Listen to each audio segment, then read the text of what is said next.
was walking one day with the ex-monk Epaminondas when an old woman whose son was among the suspected ran towards us. In the name of heaven, she cried, Citizen President, come and defend us. They are carrying off our children to Orange. Remember what you have promised us. To Orange, I exclaimed, and without an order from the committee? Let the tocsin be instantly sounded. We returned to the town as fast as possible, and we encountered on our road numerous persons dispersed in the fields in search of me. The whole town was in an uproar. I renewed the order to sound the tocsin, which was instantly obeyed. I then convoked the Popular Society and the committee upon the place, which was close to the house where the prisoners were confined, and I ran thither accompanied by about 100 persons. The prison was surrounded by an amazed crowd who prevented us from seeing the door of entrance. They made way for us. 5 or 6 carts were there already filled with part of our prisoners chained together. A man, girl with a tricolored scarf and a hat and feathers presided over the ceremony, surrounded by some gendarmes and accompanied by a secretary beplumed like himself who was writing in his portfolio the names of the victims. The chief of the band was one of the familiars of Barra. I sprang before him. In the name of the law, I cried, retire from hence. The Revolutionary Committee have not ordered any delivery of the prisoners. The Popular Society is about to assemble. Come there and present your authority. And in the meantime, let the suspected be replaced whence they were taken. Gendarmes, release the suspected. The familiar, surprised at my audacity, attempted at first to frighten me with the names of those who sent him. He called me a ci-devant and a moderate, and endeavored to continue his work. The gendarmes, who had already in the same way cleared out several prisons, acknowledged only the mission of their chief and the names of the club and committee, so powerful to kill and destroy, were too feeble to save. Fortunately, the tocsin had raised all the population. The relatives of the victims had regained courage at my words. Several were armed. I profited by my advantage and ordered the crowds to release the captives and the delegates to follow me to the committee. In a few moments, the suspected were in their chambers, and the doors of the house, well closed, were guarded by a numerous troop who acknowledged only my orders. 30 victims were thus saved, and thank God I cared but little for the danger to which I had exposed myself with all my heart. The delegate of the representatives of the people was but a miscreant whom I afterwards heard had been one of the servants of Barras. He sought after these missions to provide for the guillotine, but he was not in order with his papers, and fortunately for us, he was frightened. In the presence of the United Committee, I demanded his papers. He stammered and hesitated whether he had not got them or whether he was afraid of compromising his master, whom we had in our turn threatened to denounce at Paris. He became pacified by degrees and told us he had been deceived, that he only acted from motives of pure patriotism, and according to the orders of the members of the convention, that he had not got his papers about him, but that he depended upon us and that he had nothing further to say, since the Revolutionary Committee was presided over by a Corsican patriot, and the Popular Society had all agreed not to expedite any of the suspected to Orange. We received all his compliments without confiding too much in them, when all of a sudden he decided upon going away. He would not even do us the honor to sleep at St. Maximum, and he disappeared with his alguazils. Among the suspected whom I had saved were several members of the Ray family, one of the most respectable in the town. But it will be seen hereafter the recompense I received for my kindness from a young man belonging to that family. But his conduct towards me did not prevent me from considering that day to be one of the happiest of my life.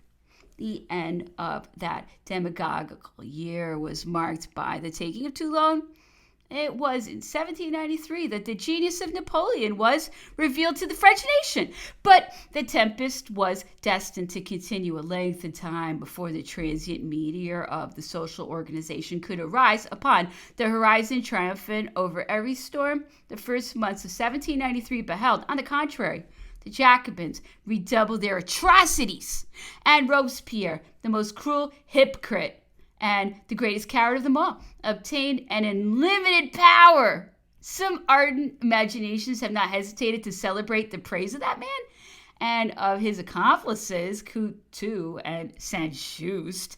They have not even feared to insinuate that Robespierre was a patriotic victim immolated by envious conspirators more guilty than himself. They have maintained that he fell because he did not wish to proceed in the path of crime.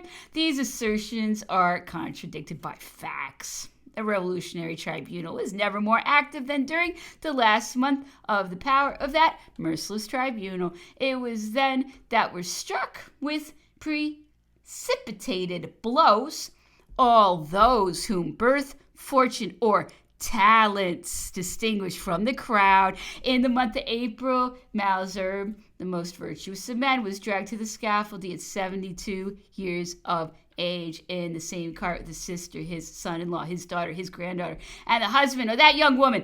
Even the judges of Fouquier-Tinville turned away their eyes at the aspect of the venerable old man. Robespierre, far from stopping, caused Lavoisier to be condemned in May, a few days after Malesherbes, and that he might have nothing to envy the most savage tyrants, he dared to sacrifice the honor of her sex, the angel who bore upon earth the name of Elizabeth. Robespierre was then at the height of his power, because he afterwards decimated his accomplices, and because he struck at Danton and his partisans, was he, for that reason, to be considered more excusable. Blood cannot wash away blood.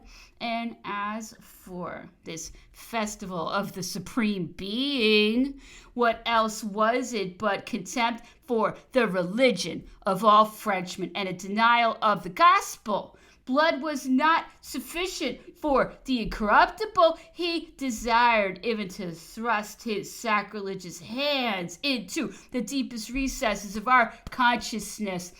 Not so many crimes can never become prized in the philosophical sentiment of indulgence. We should strike them, each and every one of us, with an acceptless anathema, especially when these horrible names have lately resounded as a rallying signal in the ears of France and the dismay of Europe. The brother of Robespierre, after the capture of Toulon, had been sent as commissary to the Army of the Alps. Napoleon was considered as the hero of that memorable siege and was appointed general of brigade. He was at Nice, where he commanded the artillery. His connection with the army had brought about an intimacy with the young Robespierre, who appreciated him. It appears that the ruler of the convention had been informed of the uncommon talents of the conqueror of Toulon, and that he was desirous of replacing the commandant of Paris, Henriot, whose incapacity began to weary him. Here is a fact which I witnessed. My family owed to the promotion of Napoleon a more prosperous situation. To be near to him, they had established themselves at the Chateau Salé, near Antibes, a few miles distant only from the headquarters of the general. I had left St. Maximin to pass a few days with my family and my brother. We assembled together, and the general gave us every moment that was at his own disposal. He arrived one day, more preoccupied than usual, and while walking between Joseph and myself, he announced to us that it depended upon himself to set out for Paris the next day, and to be in a position by which he could establish us all advantageously. For my part, the news enchanted me. To go to the great capital appeared to be the height of felicity that nothing could outweigh. They offer me, said Napoleon, the place of Henriot.